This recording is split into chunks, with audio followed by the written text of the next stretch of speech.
হিজাব না খুললে ওষুধ দেওয়া হবে না, অভিযোগ করলেন উত্তরপ্রদেশের এক মুসলিম মহিলা। এই মুসলিম মহিলা গেছিলেন কানপুরের এক বিখ্যাত হাসপাতালের মেডিসিন কাউন্টার থেকে ওষুধ নিতে। টোকেন নেবার পর প্রায় 1 ঘন্টা তিনি অপেক্ষা করেন। এরপর তিনি যখন কাউন্টারের সামনে পৌঁছান তখন 2 মহিলা ডাক্তার তাকে বলেন মুখ থেকে মাস্ক আর মাথা থেকে হিজাব খুলতে, তা না হলে ওষুধ দেওয়া হবে না। সেই মহিলা ছুটে যান উচ্চপদস্থ আধিকারিকদের কাছে, জানতে চান শুধুমাত্র মুসলিম হবার জন্যই কি তাকে এভাবে হেনস্থা করা হচ্ছে।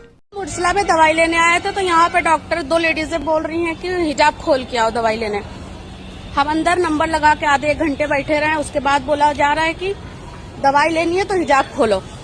अब हम जा रहे हैं ऑफिस में पता करने कि कौन सा रूल बनाया है। मास्क चलो समझ में आता, मास्क खोल दो, हिजाब खोल दो। कह रहे हैं यहाँ पे चोरी बहुत हो रही है, बताओ पर्स हम लोग यहाँ छुपा लेंगे? अगर चोरी हो रही होंगी तो हमें इससे क्या मतलब है? कैमरे जब लगे हैं तो तुम लोग को किस चीज का डर है? और हिंदू लड़कियां औरतें सब जा रही हैं, सिर्फ मुसलमान को ही टारगेट क्यों करा जा रहा है? ये कौन सा रूल निकाल दिया कि हिजाब खोल के आओ, हिजाब खोल के आओ? अब हम जा रहे हैं ऑफिस में पता करने।